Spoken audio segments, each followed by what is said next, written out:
Choice, your creative superpower.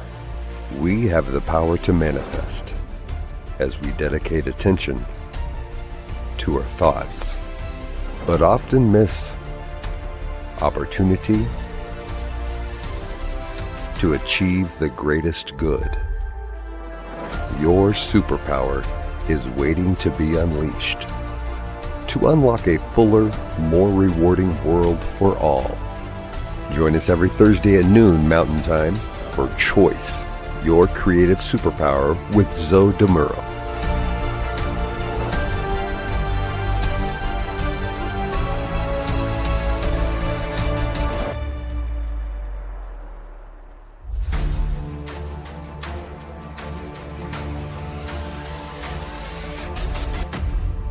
And now, here's Zoe.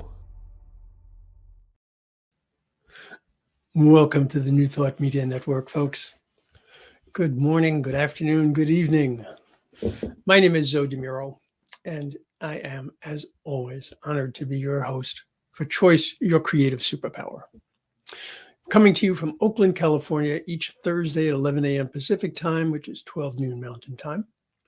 We are here to explore how you can wield your superpower for the greatest good as you co-create your life experience. If you're coming back, it's so good to see you here again. If this is your first time, welcome to the show. I'm a religious science practitioner with the New Thought Media Network, and I'm also a transformational coach. I work with people who are looking to live their lives to the fullest. In today's episode 36, we'll be exploring the relationship between choice and self-respect. Now, last October, I believe it was in episode 15, we discussed self-esteem. But I believe you're going to find that while self-esteem and self-respect are certainly related, they are actually quite a bit different. Let me back up a minute, though. I want to speak about respect itself. When we're talking about respect, what we're talking about is respect for one's self, for others, basically for societal norms or traditions or laws or culture, even nature.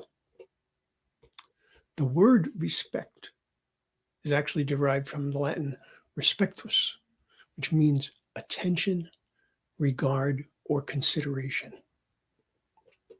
So I like this definition. Respect is a sense of the worth or excellence of a person, a personal quality or ability, or something considered as a manifestation of a personal quality or ability. Whereas if I were to look at the definition for esteem, it's defined as a favorable opinion or judgment.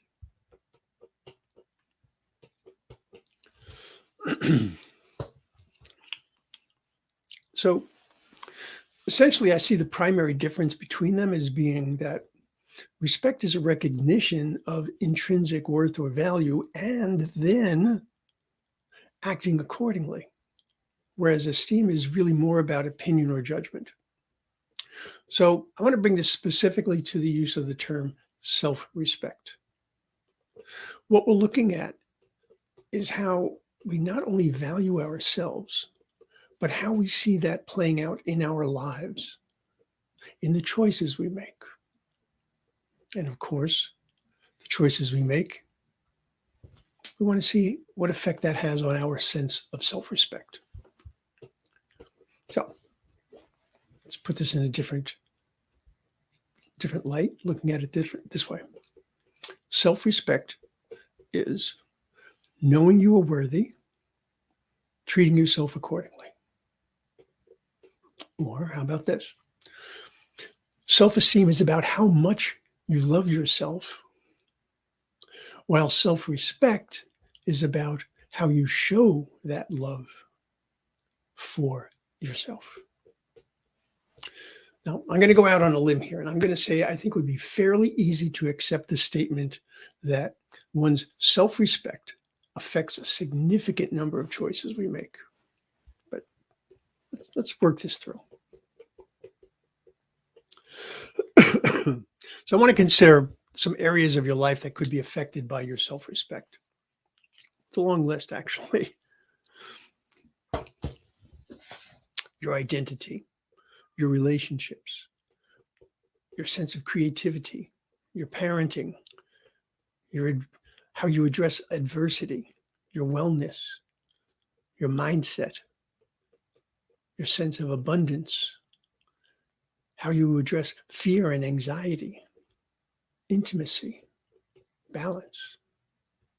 We could also turn this around, literally we could also turn this around and consider what aspects of your life affect your self-respect. So we might look at things like culture or mindset or authenticity or boundaries or culture. It's a really interesting problem with this list, though. With either of these lists, both of these lists, I can probably make a cause for each of the items listed in either list to migrate to the other one.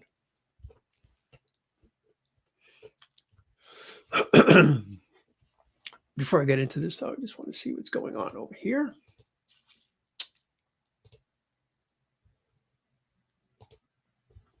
Oh, hello, Fiona. Good to see you. Fiona is listening in Geneva. We are indeed international. And continuing with international, we have Wayne out in Calgary. Good to see you, Wayne. Good to see you, Fiona. Thank you for being here. Oh, almost forgot to put this up. Okay, so let's see. Looking at that list of things that affect our sense of self-respect and vice versa, let's talk about culture. I just recently covered it on my show. One of the first ways that we can show self-respect is by choosing to understand the varied cultures in which, or under, if you prefer, we live. Now, we can simply go with the flow and not really think about some cultural influences. These are my reading glasses, sorry.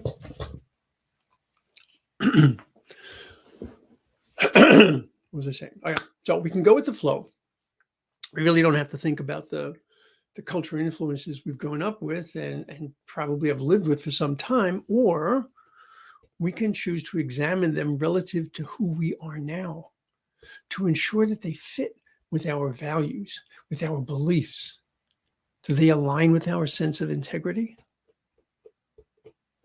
For example, let's say you join an organization and it publicly espouses inclusivity, but in practice, it's actually critical of and unaccepting of maybe certain ethnicities or gender identities or sexual orientation or political affiliation, what have you. How would you feel once you uncovered that truth? Would choosing self-respect in this situation mean turning a blind eye to the behavior, or trying to rectify the situation, or even leaving the organization? Okay. Your choice. Another organization might believe in hazing. Anyone who comes in, we haze them. Do you see that practice as being legitimate, or do you see that as demeaning? Now, bear in mind that hazing can run the gamut from silliness to abject humiliation, and unfortunately, even emotional or physical injury. I doubt that you'd see the choice as being particularly difficult, depending on how far that pendulum swings from silly to injury. But one choice is absolutely clear. Being informed as to what the practice entails and what it means to accomplish would be key, because it tells you about the culture of that organization. It tells you important things that you want to test against who you are. Participating in something that goes against your core values is going to tear at your self-respect. Good-natured teasing is one thing, but breaking someone down or impressing upon them that they are in some way inferior, that's quite another. Boundaries are definitely one of the biggest issues when we think about self-respect. If your self-respect is lacking, you are far less likely to establish or be able to maintain your boundaries. You might not even be able to speak about your boundaries, depending upon your level of self-respect. You might hold the false belief, and it is indeed a false belief, that boundaries are walls that keep you from other people and keep other people from you, when they actually can and should be quite the opposite. Now, we explored boundaries in some significant detail in episode 23, which was towards the end of last year, December, if I remember correctly. So I'll encourage you to check that one out if you haven't already done so.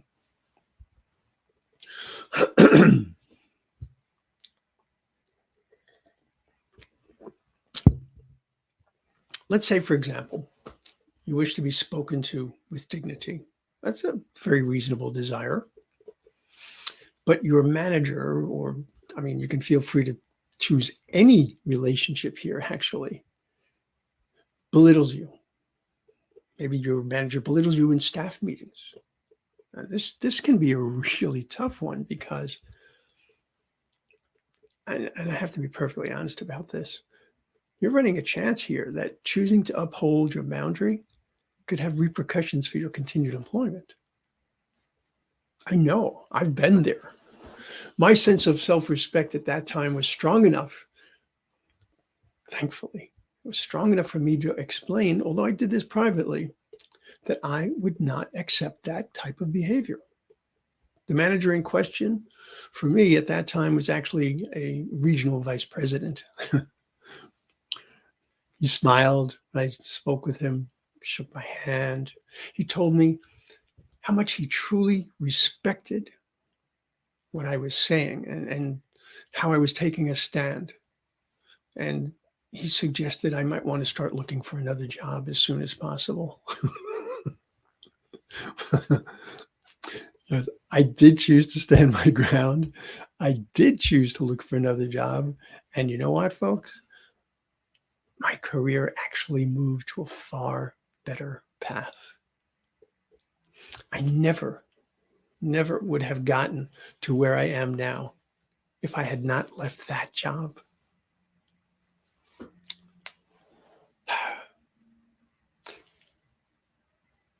The idea of when one door closes, another one opens, man, we have no idea how many things are available to us until we stop dropping our limitations, stop dropping our restrictions.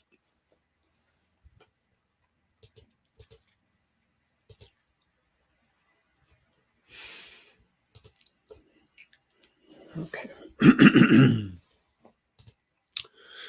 me see. Yeah. I want to broach the topic of intimacy. I don't think that there would be any question or argument about the importance of self-respect when it comes to intimacy. But what does that mean in terms of your choices?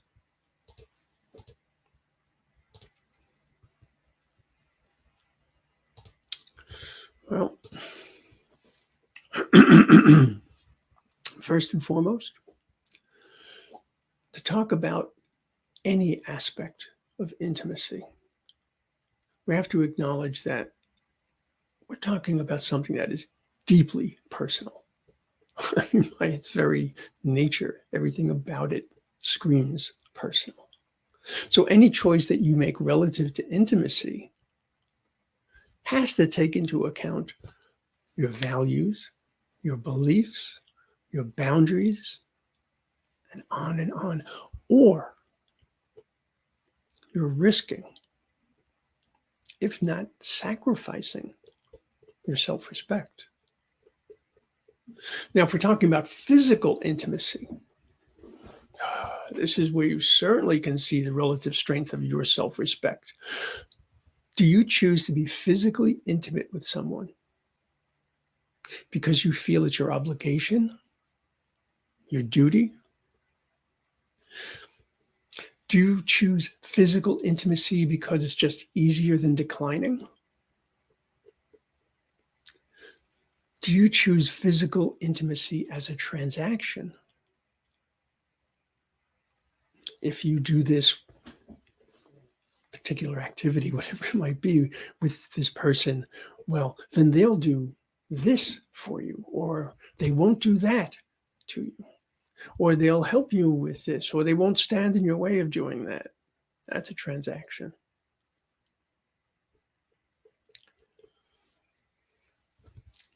Transactions of that nature that step on our self-respect, painful to say the very least, dangerous at worst.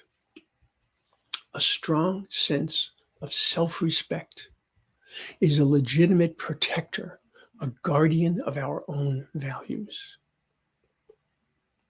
Now, having suffered abuse myself, I feel the need to point out here that if you are being pressured into physical intimacy and you don't feel that you have the right or the ability to say no when you mean no, seek professional help. Whether it's counseling, or it's an attorney, or it's the police, or some crisis helpline, whatever it might be, reach out and don't struggle alone. And this point is really important, folks. Your self-respect is not what is keeping you from seeking help. Because, I'm too embarrassed. No, that's not self-respect speaking. Seeking help when it is needed, for whatever reason, that is.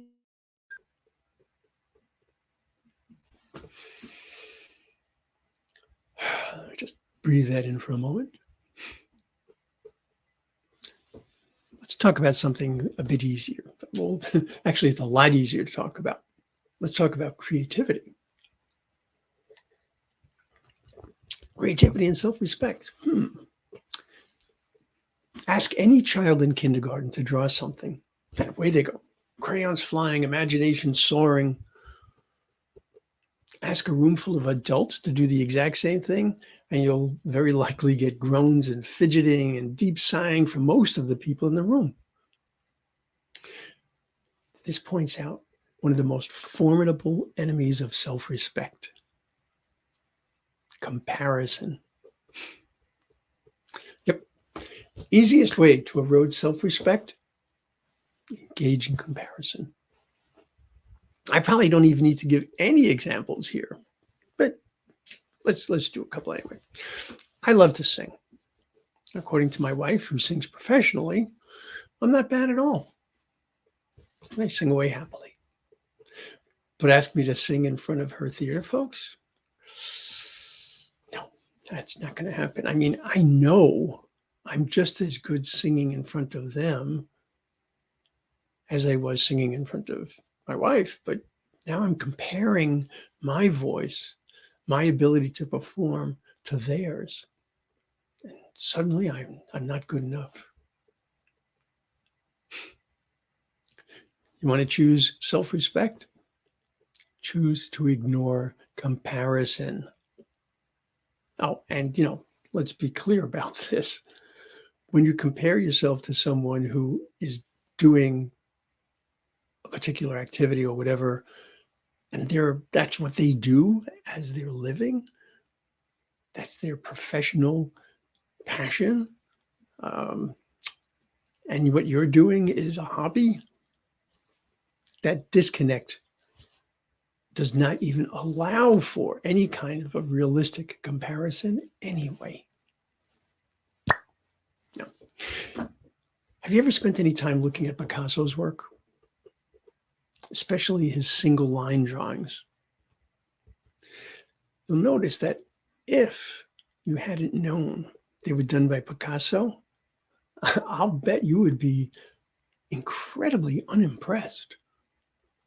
I've seen artwork hanging in the finest museums that had absolutely nothing going for them artistically, but they were done by a master, a genius. So stop comparing and choose to be your own genius, your own masterful self. Before I forget this is, I would be remiss if I didn't mention the ever so powerful and ever so popular comparison by social media. You know what I mean? You go into Facebook and you see all the magnificent things that people are doing. And you think of your life and go, oh man. Here's how I want to address this. I'm going to use 2 quotes to address this most insidious disruptor. So, first one is from Evan Rausch, who said, "Other people's lives seem better than yours because you're comparing their director's cuts with your behind the scenes." And how about this one from Pastor Steve Furtick? "The reason we struggle with insecurity is because we compare our behind the scenes with everyone else's highlight reel."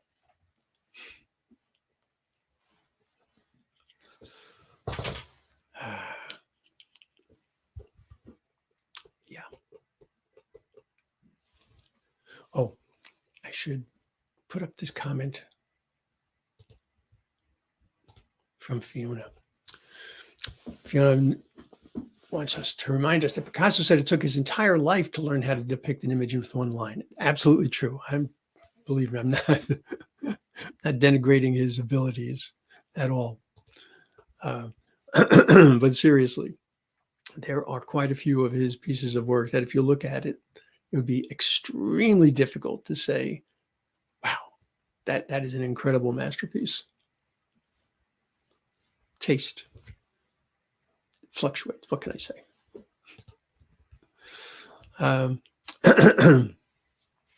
I was in an art show a number of years ago, and somebody came over and looked at a piece that I had done, and he said, "Oh, you want how much for that?" I could do that. I invited him to go home and paint that and bring it back. And if he brought it back and it looked like mine, I would pay 5 times what I was requesting. He never came back. Okay, I'm going way off topic here. Let's forget about comparison's partner in crime, the destructor of self-respect, the ever popular put downs that are aimed at you that have come from somebody else's poor self-esteem. As the sainted Frank Sinatra sang in That's Life, some people get their kicks just stomping on a dream.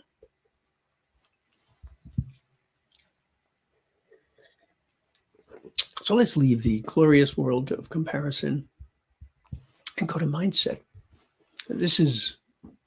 Mindset's a real chicken and egg debate when it comes to self-respect. Does self-respect enable a growth mindset? Or does a growth mindset enable self-respect? I can certainly see how a person with a strong sense of self-respect can more easily embrace a growth mindset, considering that a person with a fixed mindset would say, I can't do it. While a person with a growth mindset would say, I can't do it yet. But for me, I see the opposite as being perhaps a greater factor.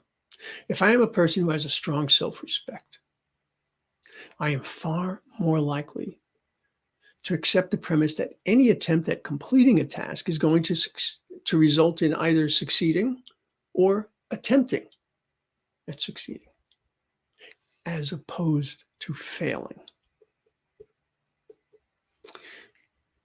I would likely choose to examine what kept me from succeeding and then seek to fill in the gaps in my knowledge, come at it with a different approach, get assistance, learn, and essentially to grow. Frankly, I don't know if I don't think you have to have a growth mindset in place to develop self-respect. Nor do I believe you have to have self-respect in place to develop a growth mindset. It's really all about recognizing what is actually going on and then choosing to grow. Perhaps I should say choosing to believe that you can grow. The great thing about self-respect, the more you do something to bolster it, the more likely you are to continue to do so. And therefore, the greater the likelihood that you will succeed.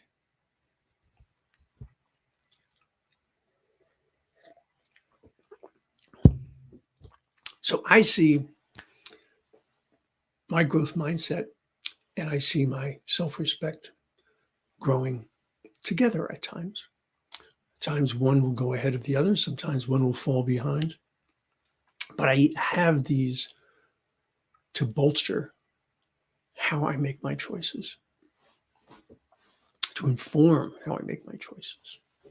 Now, I could probably go on for days with examples and find even more factors. There's so many. But my goal today was really to get you to question self-limiting beliefs about self-respect, which simply do not serve you. I mean, let's face it, no self-respecting belief can serve you. Did I say self-respecting belief? No self-limiting belief can serve you. Wow. Glad I got that one. So let's recap. Self-respect is understanding and honoring your own needs. It's knowing your worth and acting accordingly. If you feel that you could be working more on your self-respect, consider choosing to validate your beliefs. All right, see what's in there. Does something need to be removed that's just not serving you? It's just not true. Identify your values. Be clear about that. Set appropriate boundaries and nurture your needs through self-care. And lastly, when you have done these things, if you find that you're still in need, reach out. Whether you reach out to a friend, you reach out to a counselor, you reach out to a trainer or a coach, whatever it might be. Extending that hand, looking for assistance, looking for help. That's a sign of self-respect. So, as always, I hope that this talk has given you a reason to reflect, to question, and to affirm. What choices have you made that were driven by a lack of self-respect? What choices have you made that were only possible because of your self-respect? What choices might you revisit if you bring about a more realistic understanding of self-respect? What choices can you make to help you develop a stronger sense of self-respect, or to bring that into the world, to manifest that? Remember, we have to bring it from the inside to the outside. The choices, my friends, are yours. Well, that's it for today. I would love to hear about what you think about choice and self-respect. So I would invite you to email me at, let's get it up here, at Muro zoe.muro@gmail.com. You can either share information that you have about self-respect, or maybe there's a topic that you would like to see me address in a future episode, or maybe you would like to come on the show yourself and discuss an aspect of choice. I would love that. That would be great. By all means, just send me an email, let me know. I do truly appreciate your spending time with me this week, but I also invite you to go to ntmedia.org. I want you to see all the magnificent things we have going on. More than 40 hours of programming. Today, 12 noon Pacific time, that would be 1 p.m. Mountain time. I invite you to check out Finding the Joy in the Journey with the remarkable Reverend Gina Calvario Krupka. And she has a special guest today, Reverend Cynthia James. So if you're looking for prayer, meditation, information, discussion, whatever it might be, we've got it. And we've got so much more.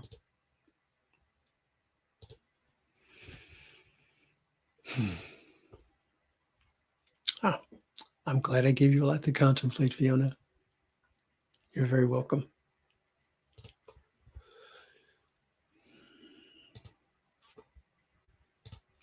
So, where does that leave me? Yes, indeed. We always talk about the time and the talent that it takes to get things done. And at ntmedia.org, the thing that we're getting done is we are bringing new thought to the world. Doing so through these types of broadcasts, doing so through our prayers, even through music. So it takes time and it takes talent, but it also takes treasure. So if at all possible, I would invite you to go to ntmedia.org/donate and help us spread this word. Help us make this a world that works for everyone. I look forward to seeing you again next week. And until we do meet again, namaste. Much love, many blessings. Choose well. Choice, your creative superpower. We have the power to manifest as we dedicate attention to our thoughts, but often miss opportunity to achieve the greatest good. Your superpower is waiting to be unleashed to unlock a fuller, more rewarding world for all. Join us every Thursday at noon Mountain Time for Choice, your creative superpower with Zoe Muro.